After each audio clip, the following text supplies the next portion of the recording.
Salam jumpa kembali saudara-saudara dalam sharing tentang seluk-beluk pembentukan peraturan perundang-undangan, khususnya undang-undang dan peraturan daerah.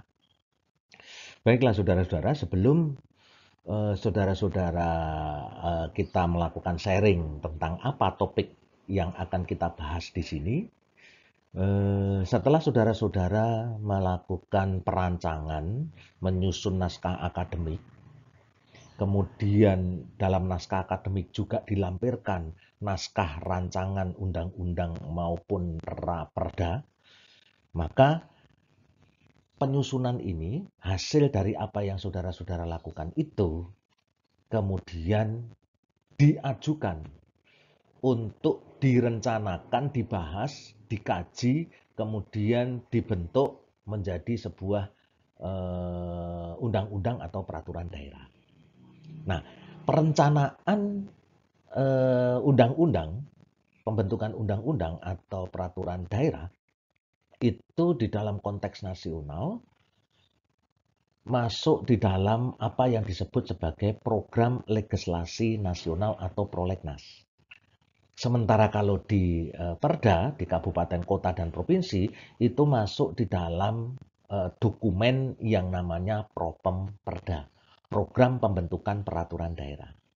Nah, dengan demikian saudara-saudara, setelah naskah akademik itu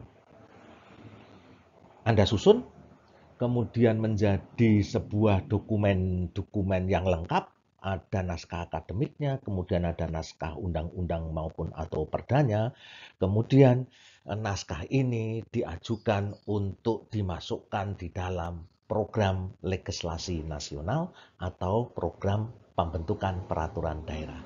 Nah, disitulah yang akan kita bicarakan saat ini. Bagaimana sih prinsip-prinsip perumusan, prinsip-prinsip pembentukan sebuah rencana peraturan perundang-undangan, khususnya ini undang-undang dan peraturan daerah itu dibentuk, dibahas, kemudian disetujui, diundangkan, jadi gitu ya.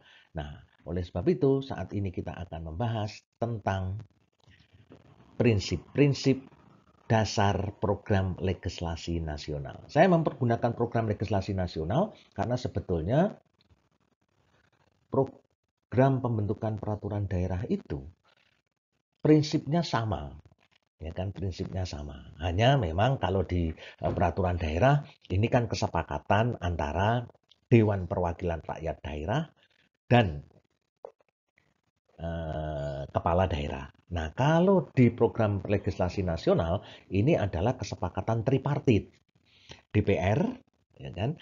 Kemudian presiden, dalam hal ini adalah pemerintah, dan yang kedua adalah Dewan Perwakilan Daerah. Ya, setelah amandemen Undang-Undang Dasar 1945, dimunculkanlah DPD, itu dalam pasal 22C dan pasal 22D. Nah, di dalam pasal 22D itulah ada kewenangan yang walaupun tidak kuat, itu DPD di dalam program, di dalam konteks legislasi.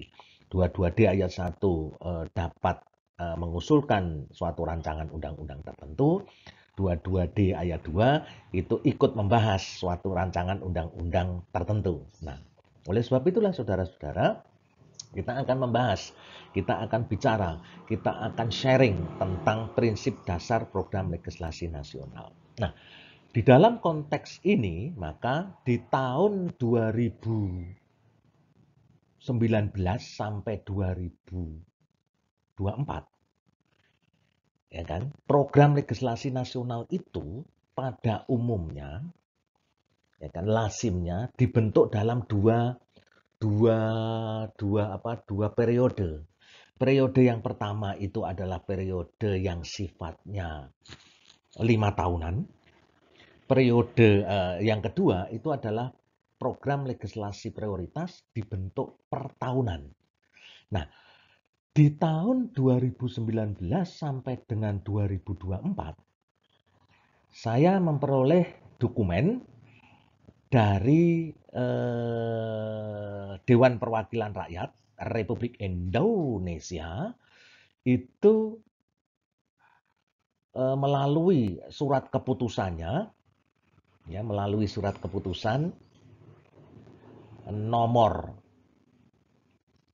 46 garis miring DPR RI garis miring 1 2019-2020 tentang program legislasi nasional rancangan undang-undang tahun 2020 sampai dengan 2024 itu sebanyak luar biasa, saudara-saudara, teman-teman semua. Nanti kalau ada yang membutuhkan bisa WA ke saya gitu ya. Sebanyak 248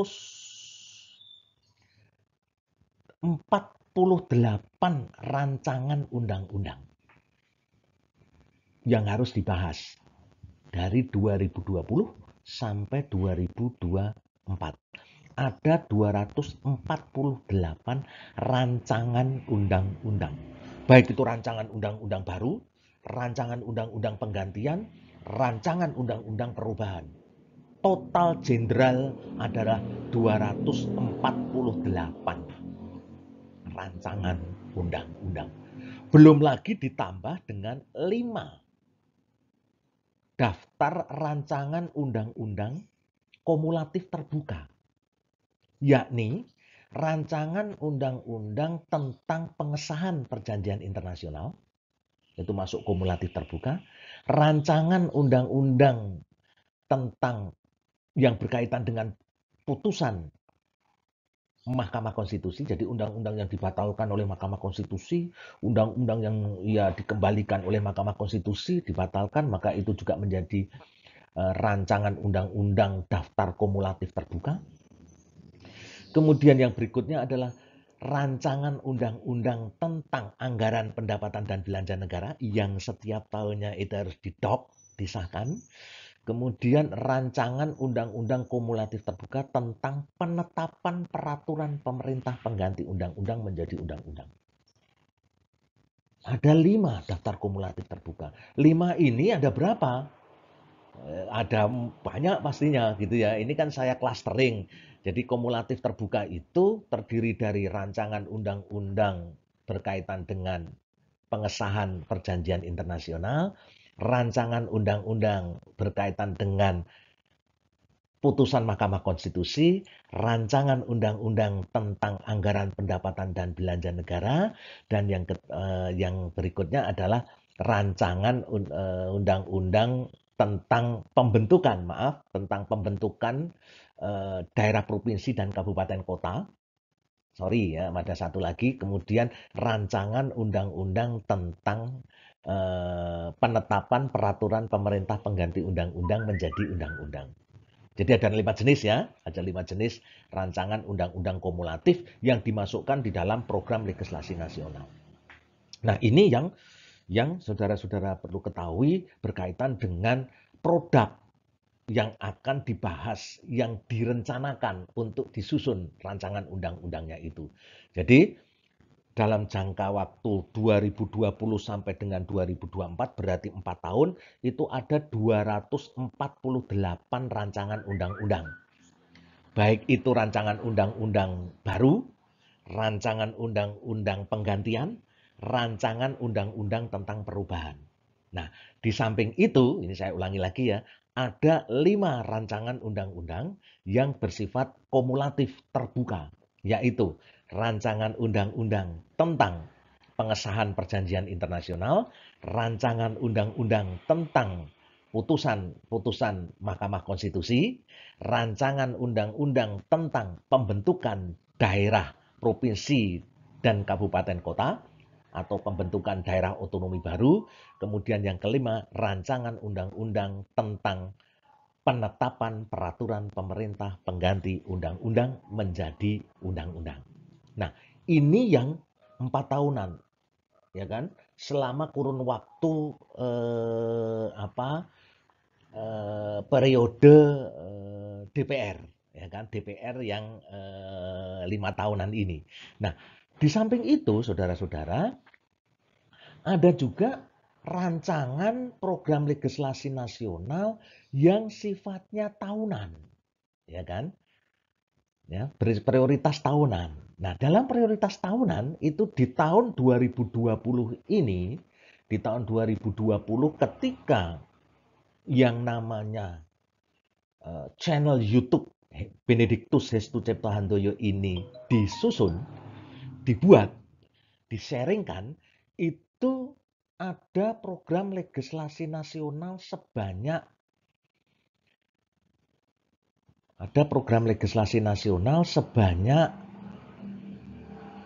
37 rancangan undang-undang. Ya, 37 rancangan undang-undang. Nah, 37 rancangan undang-undang itu bisa berasal dari presiden, bisa dari DPR, bisa dari DPD. Nah, juga ditambah lagi, ya kan? Ditambah lagi ada daftar kumulatif terbuka yang 5 tadi. Ya. Kemudian ada ditambah lagi daftar rancangan undang-undang, ya kan? Rancangan undang-undang tahun 2020 yang ditetapkan oleh DPR, pemerintah dan DPD untuk dilanjutkan pembahasannya. Carry over gitu ya. Jadi dilanjutkan pembahasannya, ya kan? Dari tahun 2019 sampai dengan tahun 2024. Jadi yang dulu itu belum selesai, kemudian dilanjutkan lagi. Ini ada 4 rancangan undang-undang. Ya, ini di tahun 2020 ini. Rancangan undang-undang tentang Kitab Undang-Undang Hukum Pidana, rancangan undang-undang tentang perubahan atas Undang-Undang 12 tahun 95 tentang pemasyarakatan, kemudian rancangan undang-undang tentang perubahan atas Undang-Undang nomor 13 tahun 2085 tentang bea materai, dan rancangan undang-undang perubahan atas Undang-Undang nomor 4 tahun 2009 tentang pertambangan mineral dan batu bara. Jadi kalau kita melihat yang mau dibahas lebih lanjut itu adalah RUU KUHP, RUU Pemasyarakatan, RUU Bea Materai, dan RUU tentang pertambangan mineral dan batu bara. 4 RUU yang carry over ini, yang bahasan dari tahun yang lalu belum selesai, yang akan menimbulkan perdebatan dan ya sering menimbulkan persoalan di publik, itu tidak lain adalah undang-undang tentang hukum pidana, Kitab Undang-Undang Hukum Pidana, ya kan? Kemudian undang-undang tentang pertambangan mineral dan batu bara ini biasanya. Ya kan, kalau pemasyarakatan, bea materai itu tidak terlalu seksi istilahnya begitu. Tidak terlalu primadona karena tidak secara langsung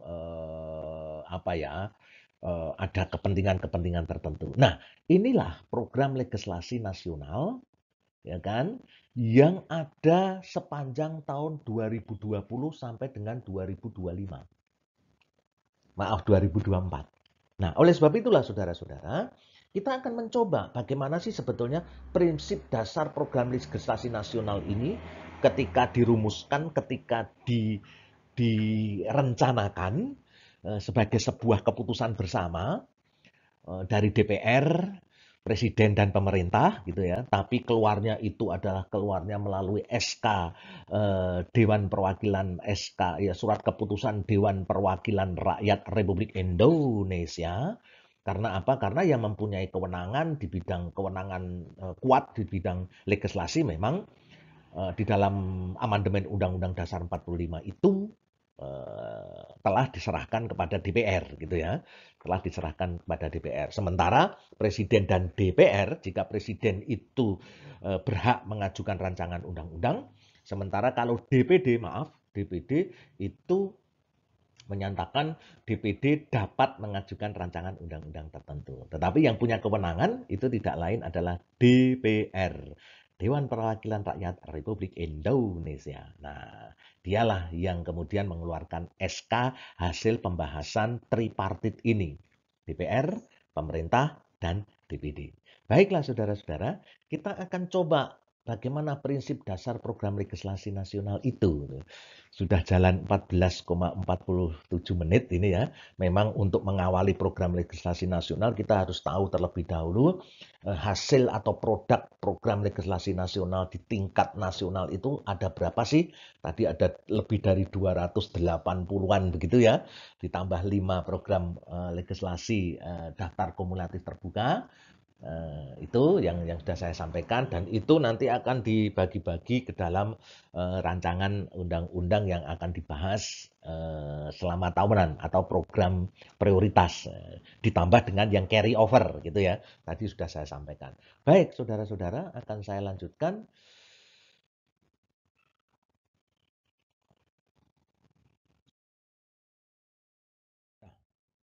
Bagaimana sebetulnya desain program legislasi nasional itu dibangun, ya kan? Setelah amandemen Undang-Undang Dasar 45. Ya, kita akan coba melihat apakah ada sesuatu yang baru di dalam Undang-Undang Dasar 45 setelah amandemen. Ya, ketika ada tuntutan reformasi, kemudian ada perubahan struktur ketatanegaraan, termasuk di dalamnya ada beberapa lembaga negara yang punya kaitannya dengan pembentukan undang-undang. Maka di sini saya akan menyampaikan bahwa, nah, saudara-saudara, jika kita melihat diagram ini, teman-teman semua, ini sebetulnya adalah diagram yang coba saya gambarkan dalam rangka menyusun sebuah konsep demokrasi Indonesia yang saya sebut sebagai demokrasi desentralistik. Penafsiran pola pikir amandemen Undang-Undang Dasar 45 itu secara paradigmatik, saudara-saudara, itu tidak lain adalah merombak pemerintahan yang otoritarian, sentralistik, oligarkis menuju demokrasi desentralistik melalui mekanisme check and balances dalam sistem ketatanegaraan Indonesia, utamanya dalam menyelenggarakan kekuasaan legislasi. Nah, ini yang saya coba gambarkan dalam diagram ini. Nah, demokrasi desentralistik itu tidak lain adalah demokrasi yang diperluas cakupannya. Kalau dalam konsep lama, konsep yang sering kita dengar, demokrasi itu tidak lain adalah keikutsertaan rakyat. Keikutsertaan rakyat masyarakat dalam berpartisipasi di ruang-ruang pengambilan keputusan politik, termasuk di ruang-ruang kelembagaan negara. Dan oleh karena ada demokrasi itulah, maka muncullah kekuasaan tertinggi ada di tangan rakyat, disebut kedaulatan rakyat. Itu demokrasi dalam pemahaman yang utuh, yang paradigmatik, yang sudah kita ketahui bersama-sama. Lalu apa yang dimaksud dengan demokrasi desentralistik? Demokrasi desentralistik, saya memberikan kata demokrasi desentralistik bukan dalam dua nafas, demokrasi, lalu ada desentralistik, bukan. Tapi ini adalah demokrasi desentralistik dalam satu nomenklatur, itu tidak lain adalah keterlibatan daerah, di mana daerah itu tidak hanya dianggap sebagai entitas lembaga, organisasi yang dibentuk oleh pemerintah pusat, melainkan daerah juga merupakan subjek demokrasi yang juga memiliki aspirasi, kehendak, dan keinginan, di mana aspirasi, kehendak, dan keinginan ini juga perlu dipergunakan sebagai referensi dalam pengambilan keputusan di tingkat nasional, khususnya melalui undang-undang. Dengan demikian, daerah ini tidak lain adalah subjek demokrasi. Nah, kalau subjek demokrasi berarti kan harus ada representasinya. Nah, representasi demokrasi itu tidak lain adalah representasi daerah, itulah yang kemudian memunculkan apa yang disebut sebagai Dewan Perwakilan daerah Republik Indonesia. Nah, itu demokrasi desentralistik.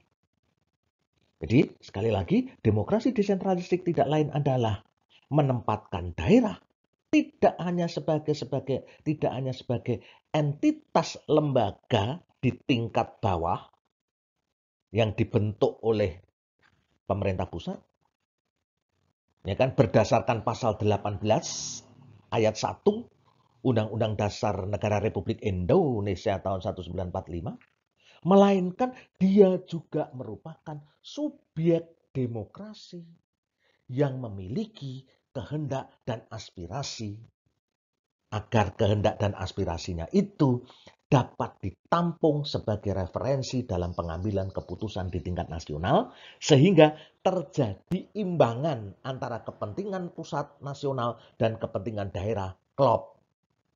Itulah demokrasi desentralistik. Nah, kalau demokrasi, kalau otoritarian sentralistik oligarkis, itu bagaimana? Jelas. Di dalam konteks Orde Baru, ya kan? Di dalam konteks Orde Baru yang selama kurang lebih 30 tahun lebih berkuasa, maka langgam sistem pemerintahannya itu mempergunakan otoritarian. Kenapa otoritarian? Karena presiden menduduki posisi yang sangat sentral. Dia adalah mandataris MPR.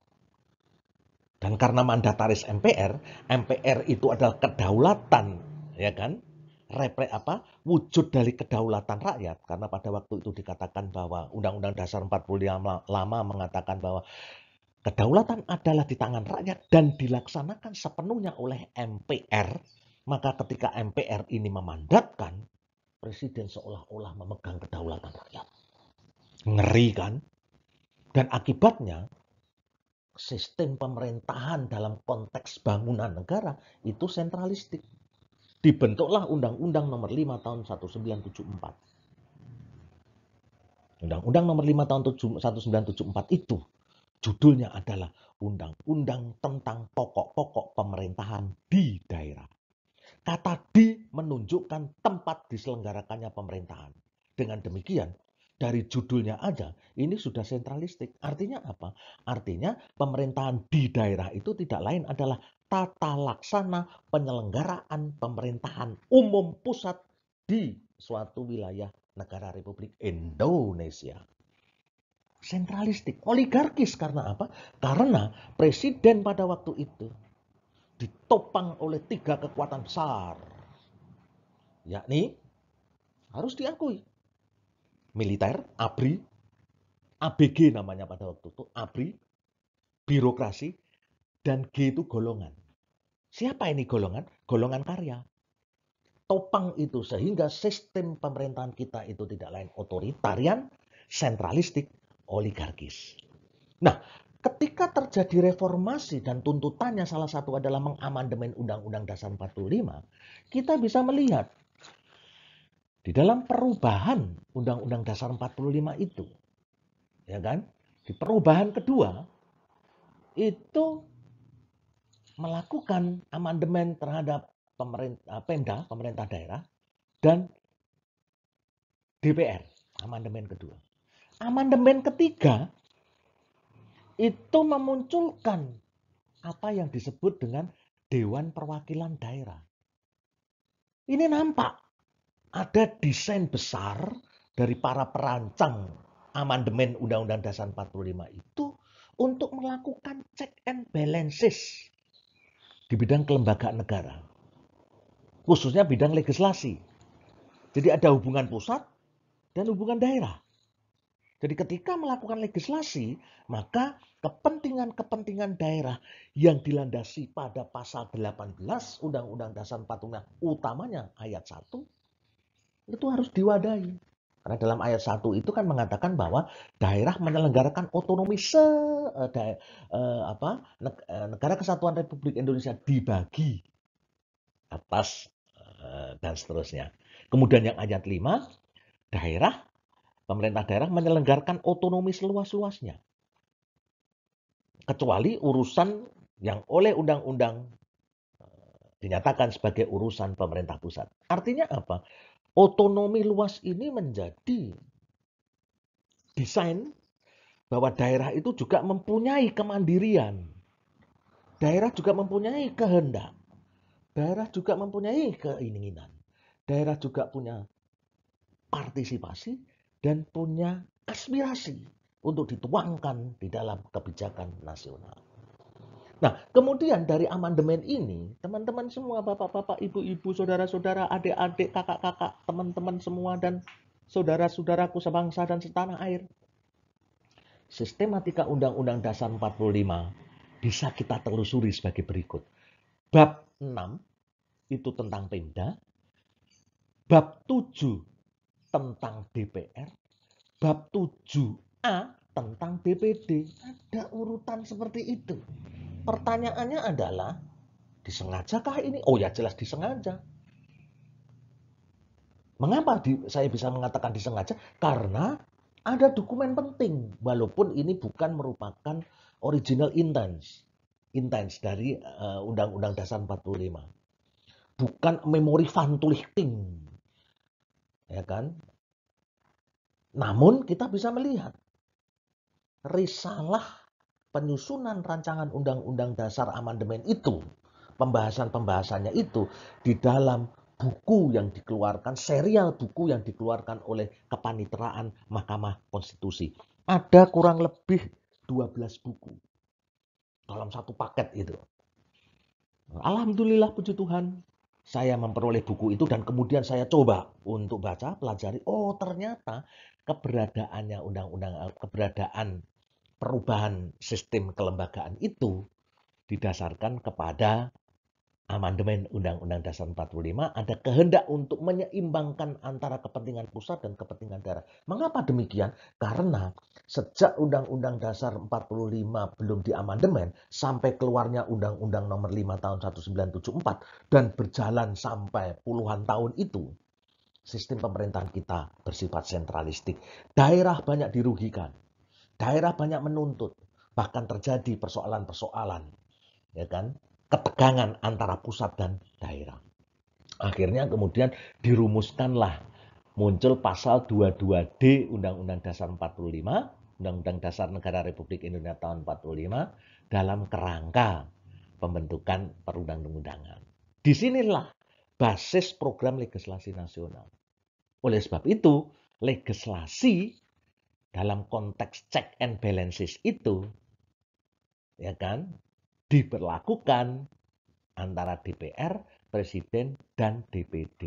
Sehingga prolegnas pun juga dilakukan dalam konstruksi yang demikian itu.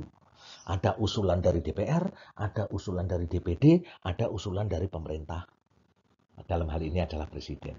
Nah, inilah gambaran seperti itu. Selanjutnya apa? Bagaimana pola mekanisme check and balances ini akan kita dorong dalam konteks pembahasan yang lebih dalam lagi berkaitan dengan check and balances itu. Selanjutnya kita tunggu yang satu ini.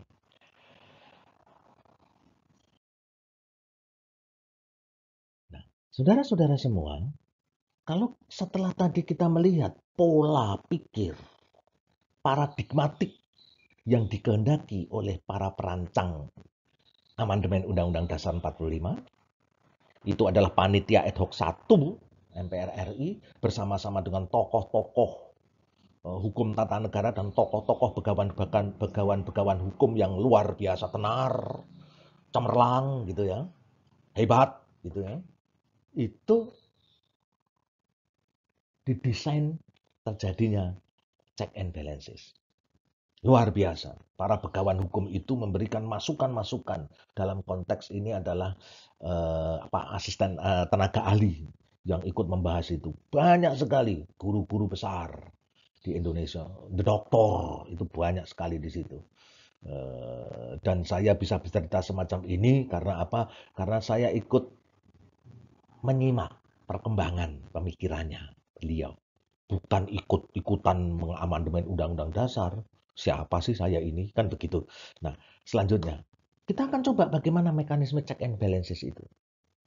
Kalau kita melihat dalam konstruksi MPR, Majelis Permusyawaratan Rakyat itu kan terdiri dari anggota Dewan Perwakilan Rakyat dan anggota Dewan Perwakilan Daerah.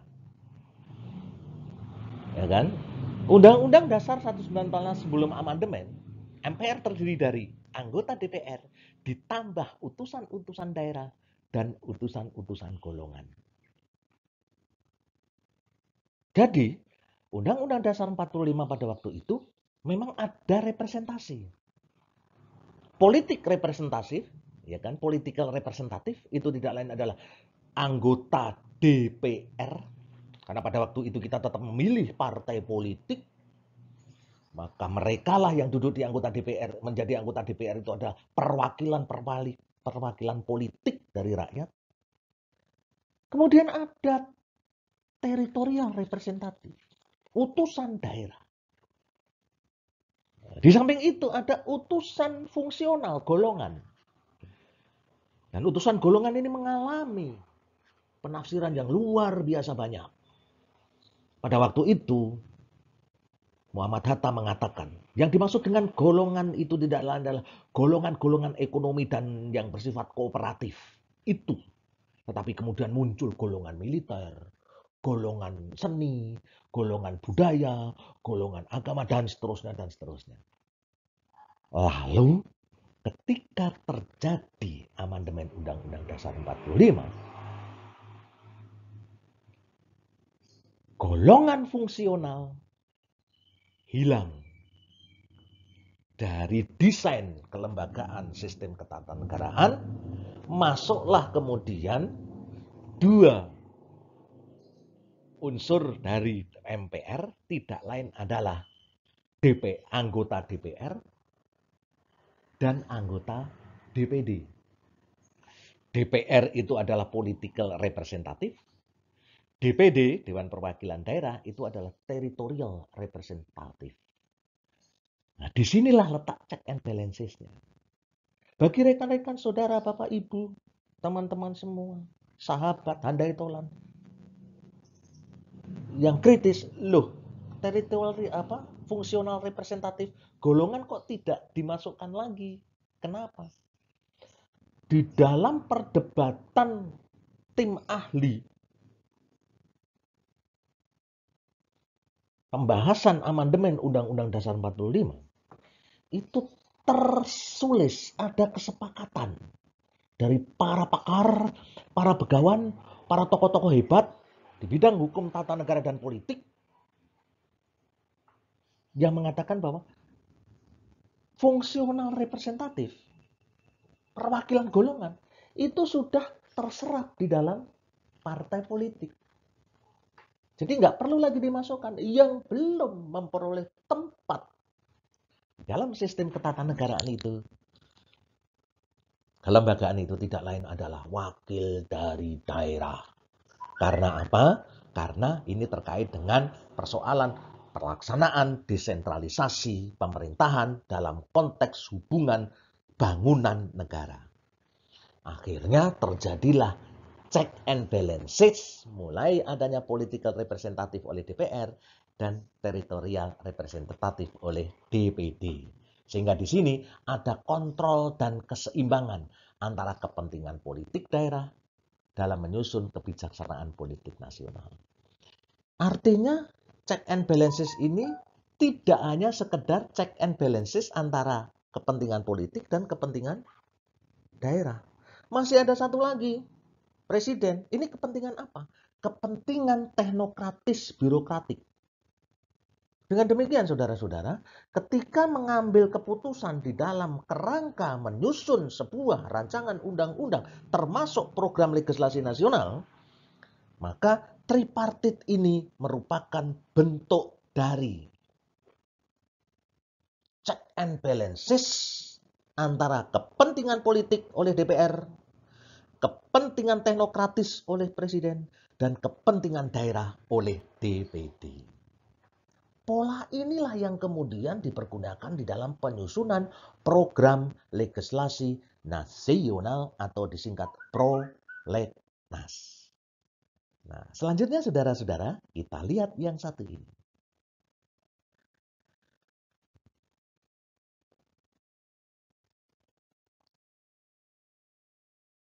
Nah, Baik, saudara-saudara, kita akan coba melihat apa program legislasi nasional itu, prinsip-prinsip dasarnya. Yang pertama, kita harus melihat legislasi itu sebagai proses sosial. Artinya, legislasi adalah proses yang di samping merupakan proses politik, karena dibentuk oleh lembaga politik, betul kan? Nah, juga harus mengacu pada proses kemasyarakatan. Jadi tidak hanya sebatas pada aturan semata, tapi juga berkaitan dengan pola perilaku, tata nilai. Dan oleh sebab itu, legislasi harus mengandung sistem nilai, sistem norma, dan sistem perilaku yang berlaku dan ada di dalam masyarakat. Karena tidak hanya sekedar pengaturan, tapi dia juga biasanya di proses kemasyarakatan. Legislasi itu seperti yang sering saya kemukakan bahwa di samping kodifikasi dia modifikasi, melakukan rekayasa sosial. Gitu. Jelas gitu, rekayasa sosial, perubahan masyarakat secara tertib. Jadi ini adalah persoalan proses kemasyarakatan. Dengan demikian, legislasi harus mengandung sistem nilai, sistem norma, dan sistem perilaku yang berlaku di masyarakat. Apa maknanya? Legislasi sebagai sistem norma akan kehilangan arti dan makna dalam kenyataan kehidupan masyarakat jika tidak diwujudkan dalam sistem perilaku. Jadi kalau hanya norma tak diwujudkan dalam perilaku, dia akan kehilangan makna. Jadi tidak diwujudkan dalam perilaku masyarakat dan birokrasi yang taat hukum, dia akan kehilangan makna. Jadi perilaku itu juga pada birokrasi yang taat hukum. Jadi yang namanya rancangan undang-undang pembentukan program legislasi nasional itu tidak hanya diketahui oleh sang pembentuk, juga harus diketahui oleh masyarakat sebagai bentuk perilaku. Selanjutnya, legislasi yang diakui sebagai sistem norma dan sistem perilaku, baik perilaku masyarakat maupun perilaku birokrasi yang taat hukum saja, dan hanya digunakan sebagai mesin birokrasi, akan kehilangan rohnya jika tidak diakui sebagai sistem nilai yang bersumber pada Pancasila sebagai puncak kesusilaan dalam kehidupan berbangsa dan bernegara. Loh, kenapa kok Pancasila? Ya karena Pancasila itu adalah rumah kita bersama. Apakah Pancasila itu bersifat universal? Oh ya jelas. Kita lihat 5 sila itu. Universalitas itu sebetulnya. Prinsip-prinsip universalitas.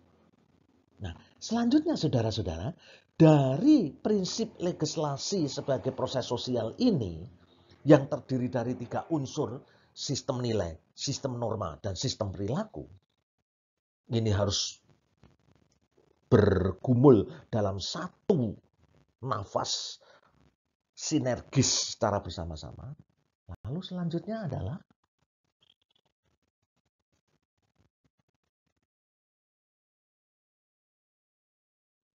legislasi itu harus netral. Namun, netralitas legislasi itu harus kita maknai, kita ketahui, ya kan? Iya, memang harus diakui bahwa legislasi itu tidak pernah netral. Karena selama dalam proses pembentukan dan perumusannya, ada kelompok masyarakat yang mendominasi karena kekuatan politik dan ekonomi. Kalau legislasi arahnya dalam konteks positivistik, ya kan, pandangan postmodernisme yang pernah saya sampaikan, atau mungkin di sini belum saya sampaikan, ada kelupaan, postmodernisme itu hanya memunculkan faktor dominan penguasa karena menurut menurut postmodernisme, positivisme hukum itu hanya memunculkan kelompok dominan yang namanya penguasa. Mengapa? Positivisme hukum yang memunculkan tradisi normatif yuridis itu menganggap bahwa hukum adalah perintah penguasa yang dituangkan dalam bentuk undang-undang. Artinya apa? Tidak ada hukum di luar undang-undang. Sehingga tidak ada hukum di luar penguasa. Dominan kan penguasa. Karena apa? Penguasa itulah yang diberi kewenangan untuk secara monopoli memaksakan kehendaknya. Melalui apa? Melalui proses-proses demokrasi untuk menciptakan legitimasi dari sang penguasa itu. Jadi ketika penguasa itu menang dalam pemilu demokrasi, maka dia diberi legitimasi untuk melakukan tindakan paksaan-paksaan. Walaupun tindakan paksaan ini dalam konteks demokrasi deliberatif tidak bisa dilakukan lagi karena harus melalui proses dialog yang panjang, dialog yang diperluas. Habermas. Itu saudara-saudara. Nah, sementara itu kalau kita berpijak dari realisme hukum, postmodernisme mengatakan kelompok dominannya apa? Nah, mayoritas. Karena kepentingan sosial itu selalu ukurannya adalah yang banyak. Nah, dengan demikian kalau kita bisa melihat netralitas legislasi itu memang tidak pernah terjadi. Namun tentu harus ada, ya kan? Harus ada batasan-batasan supaya apa? Supaya paling tidak legislasi nasional itu mengarah kepada netralitas lah, gitu ya. Ya kan? Diperjuangkan ada netralitas, ya kan? Selanjutnya, harus ada keseimbangan.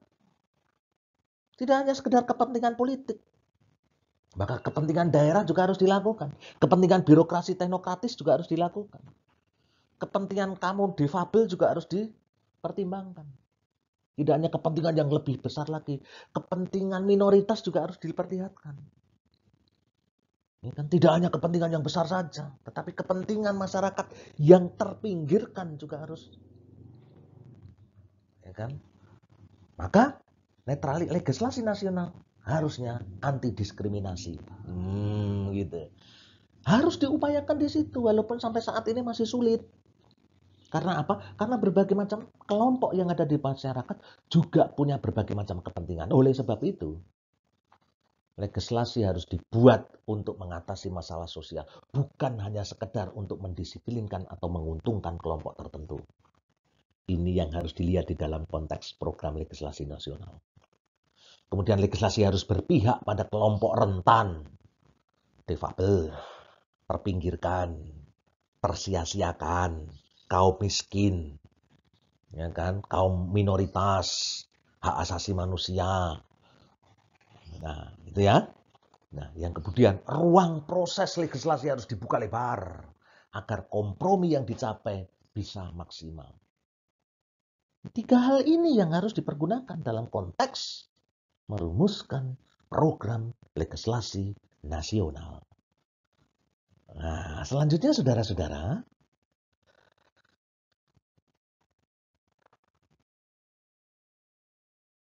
setelah kita melihat proses semacam itu, setelah melihat proses-proses atau prinsip-prinsip semacam itu, yang diarahkan kepada model netralitas legislasi nasional, yang kemudian diterjemahkan di dalam kerangka program legislasi nasional. Maka yang pertama yang harus dilakukan adalah melakukan monitoring dan evaluasi prolegnas yang tahun lalu, periode yang baru lalu. Kita monitoring, termasuk monitoring sebuah peraturan perundang-undangan atau undang-undang. Nah, di dalam monitoring itu tujuannya adalah mewujudkan manajemen produk legislasi yang lebih baik. Apakah tujuan dibentuknya undang-undang telah tercapai? Jangan-jangan ada undang-undang dibentuk tiba-tiba nggak bisa berlaku sama sekali. Dan banyak sekali di Indonesia seperti itu. Banyak sekali di Indonesia seperti itu. Oleh sebab itu, dimunculkanlah apa yang namanya The Omnibus Law. Ya kan? Sekaligus manfaat dan dampak dari pelaksanaan undang-undang. Ini juga harus dimonitoring. Produk legislasinya itu yang lebih baik, apakah tujuannya dibentuk telah tercapai, manfaat dan dampak pelaksanaan undang-undang itu juga sudah diketahui. Nah, hasil monitoring dan evaluasi ini menjadi bahan dalam proses perencanaan berikutnya, menjadi bahan dalam penyusunan program legislasi nasional. Berarti menyusun program legislasi nasional tidak diperkenankan untuk menyusun rancangan undang-undang mimpi semalam.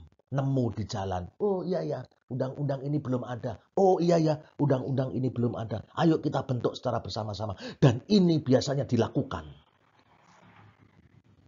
tanpa ada kajian. Tiba-tiba muncul, wah iya ya, undang-undang ini belum ada ya. Nggak ada kajian dulu, maka prolegnas itu harus dilakukan pengkajian terlebih dahulu. Lebih lanjut, saudara-saudara. Transparansi proses legislasi. Karena informasi lengkap mengenai proses legislasi akan tersedia. Program legislasi nasional itu harus transparan. Artinya apa? Tanyakan kepada masyarakat. Tanyakan itu kepada masyarakat. Butuh nggak rancangan undang-undang seperti ini? Butuh nggak rancangan undang-undang tentang minuman beralkohol? Butuh tidak? Seperti itu. Misalnya, butuh nggak dengan Omnibus Law? Khususnya di dalam kerangka untuk membangun percepatan investasi. Butuh tidak? Harus dilakukan transparansi proses penyusunannya. Masyarakat ditanya, kelompok-kelompok masyarakat ditanya, kelompok rentan masyarakat ditanya, semua ditanya. Kok banyak sekali sih yang ditanya? Nah, pengen demokrasi atau tidak dalam menyusun peraturan perundang-undangan? Kan begitu. Nggak bisa. Ya kan? Pengen memunculkan undang-undang yang partisipatif atau ortodok? Kan begitu. Nah, selanjutnya saudara-saudara,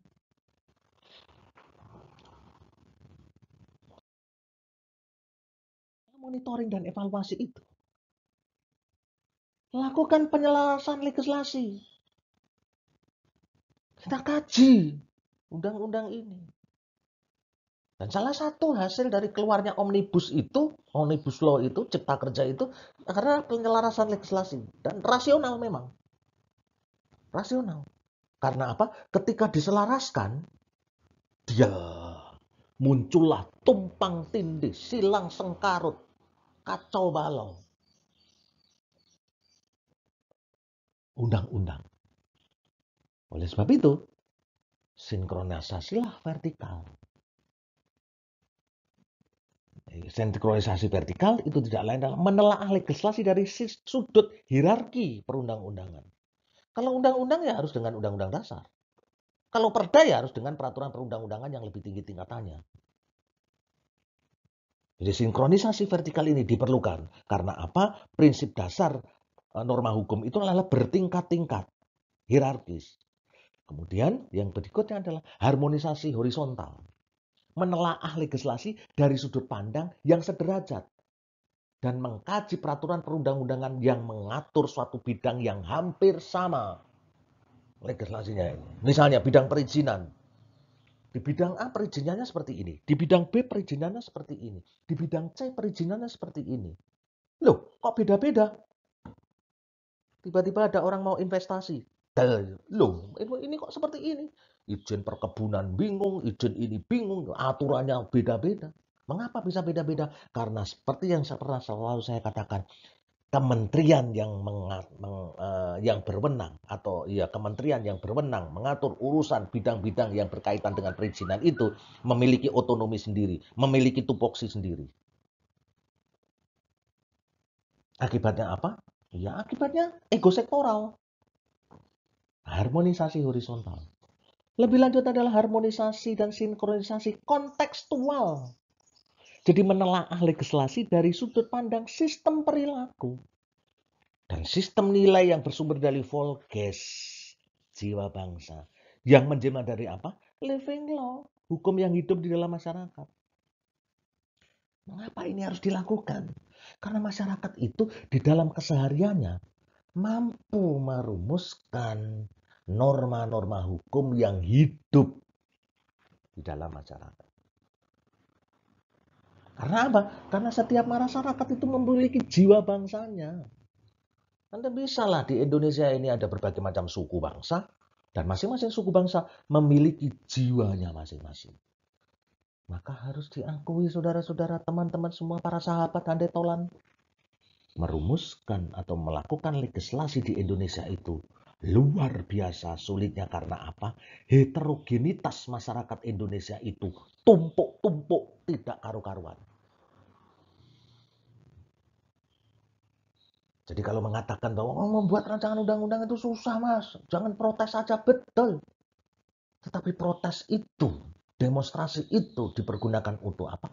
Untuk paling tidak ada masukan mengarahkan penyusunan legislasi itu dalam track jiwa bangsa, jiwa masyarakat, the living law yang ada di dalam masyarakat. Oleh sebab itu selanjutnya,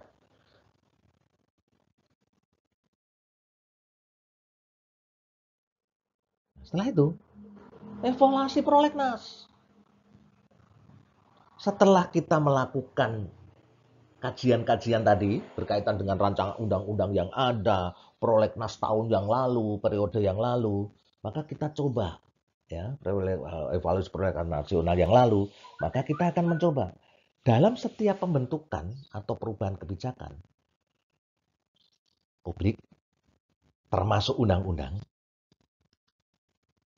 desain kebijakan publik termasuk undang-undang, ini setidak-tidaknya ada 3 jenis arus yang perlu dikelola sinergikan dengan baik. Jadi ketika kita mau melakukan evaluasi di dalam kerangka prolegnas, maka kita harus mensinergikan desain kebijakan publik yang harus dilakukan apa. Nah, desain kebijakan publik itu ya kan harus mensinergikan arus. Yang pertama, arus permasalahan, stream of problem. Yang kedua, arus kebijakan, stream of policies. Dan yang ketiga, arus perpolitikan, stream of politik. Dan bagaimana arus-arus ini dilakukan? Apa yang dimaksud dengan arus-arus ini? Yaitu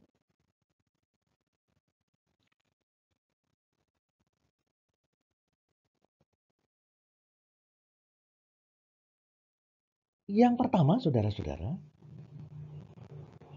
yang pertama arus permasalahan, stream of problem, itu tidak lain adalah mencoba menggali isu utama yang terkait dengan bagaimana membangun agenda setting kebijakan publik berdasarkan kebutuhan masyarakat. Jadi dalam tahap agenda setting, menyeting ini, ada beberapa permasalahan atau pertanyaan yang sering diajukan, yang perlu diajukan. Yang pertama, undang-undang apa saja yang diperlukan? Ini permasalahan muncul dikelompokkan karena apa? Bisa saja di dalam masyarakat itu ada permasalahan, tetapi sudah ada undang-undangnya.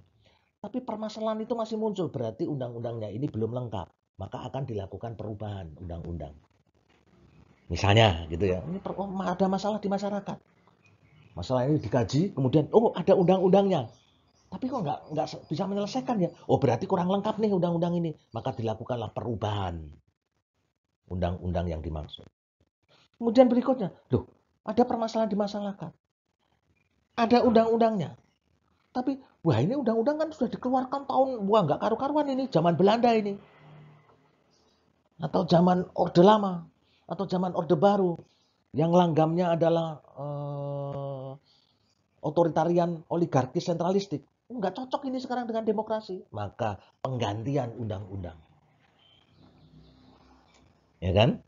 Undang-undangnya sudah ada. Tetapi sudah nggak cocok lagi dengan masyarakat demokratis sekarang ini. Maka penggantian undang-undang. Kemudian berikutnya, loh ini ada masyarakat ini, ada kebutuhan masyarakat, ada permasalahan di masyarakat. Tapi nggak ada undang-undangnya. Membentuk undang-undang baru. Nah itu, saudara-saudara, harus permasalahan. Berikutnya, mengapa undang-undang itu perlu dibentuk atau diubah? Atau diganti?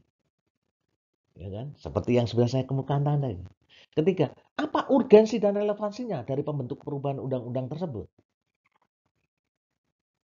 Ya kan? Urgensinya apa? Jangan-jangan undang-undang ini nggak usah diubah, undang-undang ini nggak usah diganti, undang-undang ini nggak perlu ada undang-undang baru, tetapi masyarakat sudah melaksanakan dalam konteks kebiasaan dan sudah menunjukkan adanya tertib sosial. Selesai. Kan begitu. Oleh sebab itu, tidak semua undang-undang itu mau diprolegnaskan. Tidak semua kebutuhan masyarakat itu diprolegnaskan. Kalau semua kebutuhan masyarakat diprolegnaskan, namanya bukan program legislasi nasional, melainkan proyek legislasi nasional. Nah itu saudara-saudara. Selanjutnya saudara-saudara,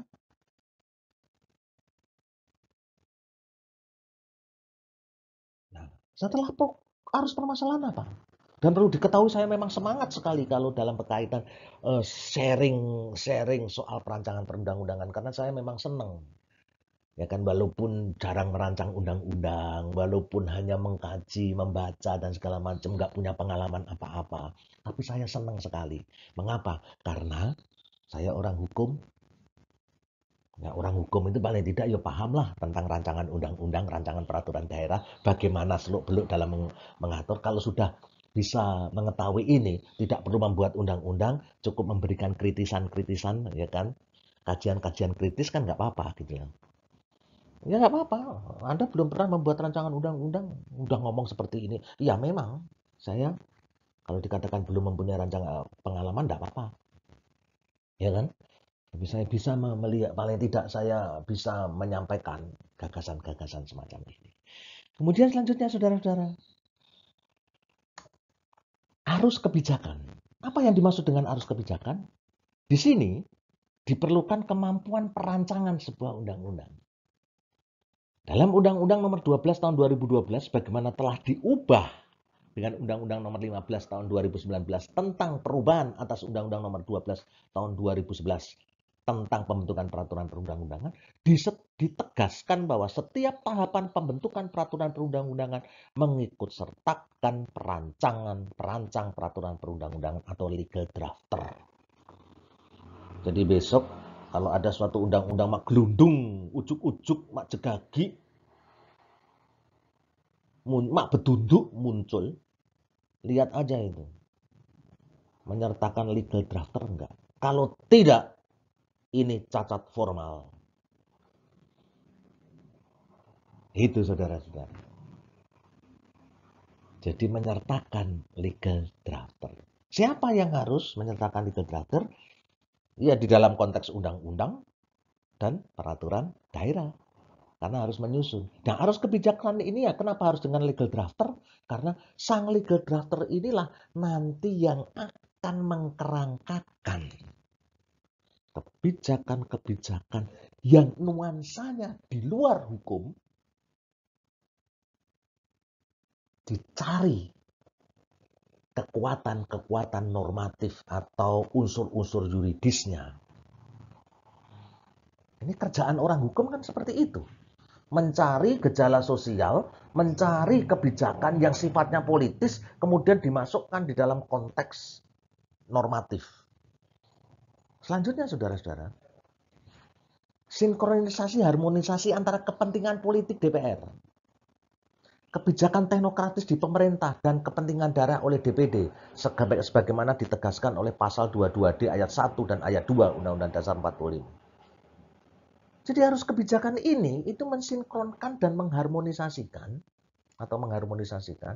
politik kepentingan di DPR, kepentingan teknokratis, bisa nggak ini dilaksanakan nanti di dalam konteks ketika undang-undangnya dilaksanakan sudah jadi.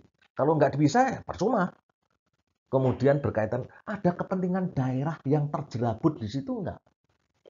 Ada kepentingan daerah yang direpresentasikan nggak? Sehingga DPD ikut terlibat di dalamnya. Nah, demikian saudara-saudara. Ini selanjutnya.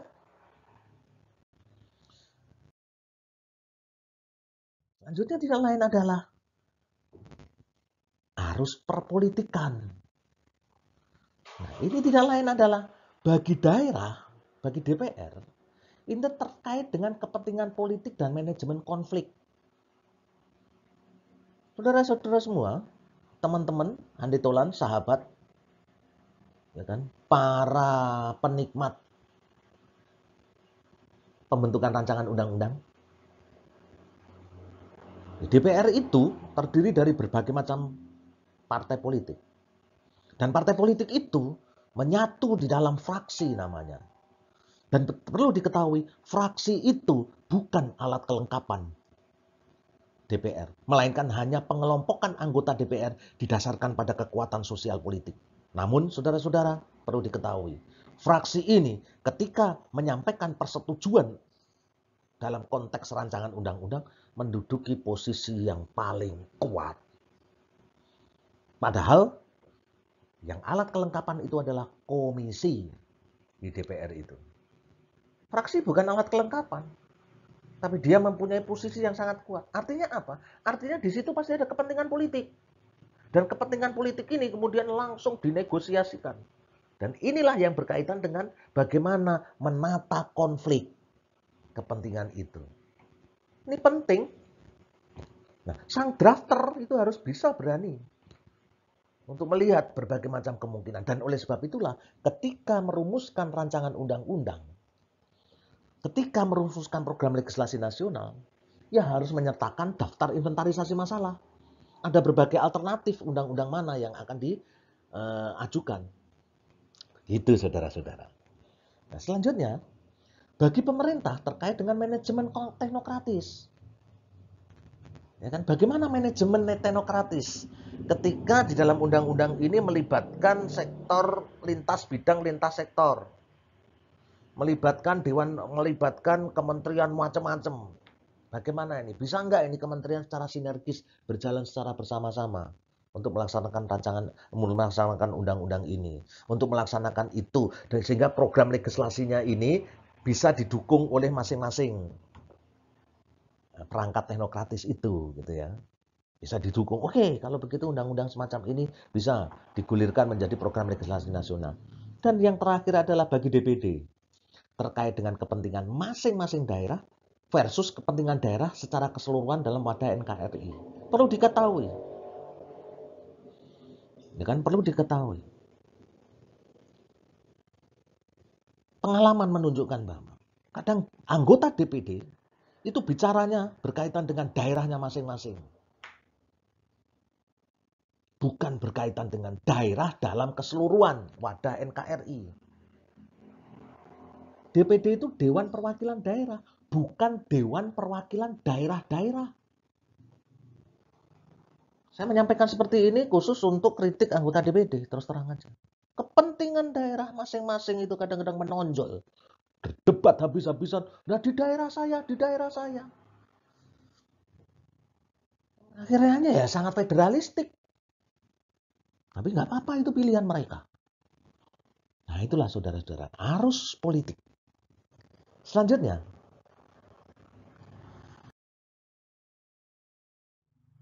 saudara-saudara, dari arus-arus monitoring dan evaluasi inilah kemudian kita mulai perancangan substansial yang di perancangan program legislasi nasional itu dimulai dengan perencanaan substansial yang didasarkan pada ketentuan pasal 18 Undang-Undang nomor 12 tahun 2011, Junto Undang-Undang nomor 15 tahun 2019 tentang pembentukan peraturan perundang-undangan. Jadi substansi yang harus masuk di dalam program legislasi nasional, perencanaan perancangan peraturan perundang-undangan dalam periode masa tertentu itu apa? Kita lihat sekarang. Dasar penyusunan prioritas rancangan undang-undang dalam prolegnas itu ada 8. 1. Perintah Undang-Undang Dasar Negara Republik Indonesia tahun 1945 atau perintah ketetapan MPR. Masih ada ini ketetapan MPR yang berlaku. Memang ada beberapa ketetapan MPR yang sudah tidak diberlakukan karena munculnya sudah undang-undang, tetapi ada juga ketetapan MPR. Dan kalau saudara-saudara bisa melihat, ya kan, salah satu tata urutan peraturan perundang-undangan menurut Undang-Undang nomor 12 tahun 2011, Junto Undang-Undang nomor 15 tahun 2019, itu adalah Undang-Undang Dasar, baru kemudian TAP MPR. Kemudian yang kedua adalah perintah undang-undang yang lain. Bisa nggak? Oh bisa, perintah undang-undang yang lain. ya kan? Yang ketiga, sistem perencanaan pembangunan nasional. Yang keempat, rencana pembangunan jangka panjang nasional. Ya, berikutnya, yang keenam, rancangan pembangunan jangka menengah. Kemudian ketujuh, rencana kerja pemerintah, rencana strategis DPR, dan rencana strategis DPR, dan aspirasi dan kebutuhan hukum masyarakat. Rancangan strategis DPD itu saya kasih merah karena apa? Karena ini adalah hasil dari uji Undang-Undang MD3 dan Undang-Undang P3 yang disepakati berdasarkan putusan MK. Jika kita melihat 8 dasar penyusunan ini, maka kita bisa melihat bahwa model penyusunan rancangan undang-undang dalam prolegnas itu dilatar belakangi oleh proses yang sifatnya top down, dari atas ke bawah. Lihat aja, pasal 8 itu kan aspirasi dan kebutuhan masyarakat, tidak bottom up. Akibatnya apa? Akibatnya ya harus diketahui. Rancangan undang-undang yang ada di prolegnas ketika dibahas, masyarakat tidak tahu menau dan akhirnya terjadilah gejolak yang ada di dalam masyarakat. Karena apa? Aspirasi dan kebutuhan masyarakat tidak dipergunakan sebagai referensi. Dan kalau dipergunakan sebagai referensi, itu hanya sifatnya performa saja. Melalui musrenbang, melalui apa-apa. Akhirnya masyarakat, dan itu tidak secara masif. Itu yang terjadi, saudara-saudara. Nah, selanjutnya, saudara-saudara, nah, kalau kita melihat rencana strategis DPD, itu putusan MK. Tadi saya katakan.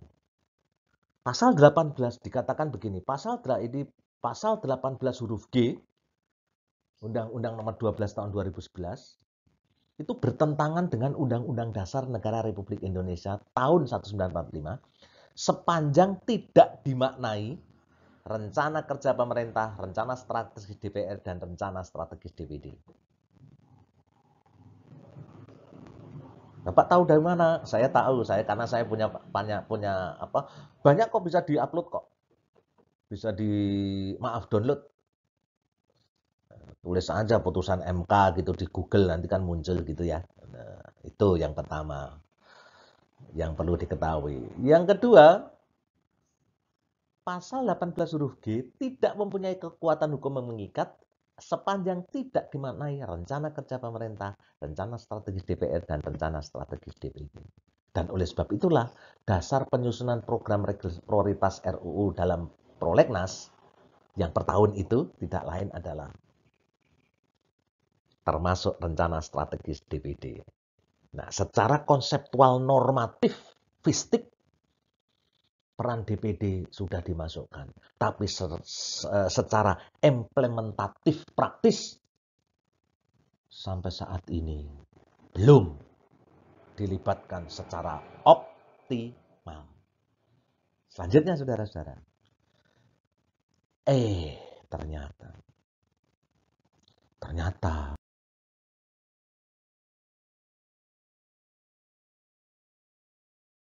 Iya. Terima kasih, saudara-saudara. Tanpa panjang lebar, karena saya masih ada berbagai macam kegiatan yang sifatnya juga online, termasuk mengisi suara dan membuat YouTube. Saya ucapkan sekian dan terima kasih. Sampai jumpa di lain kesempatan. Salam sehat selalu.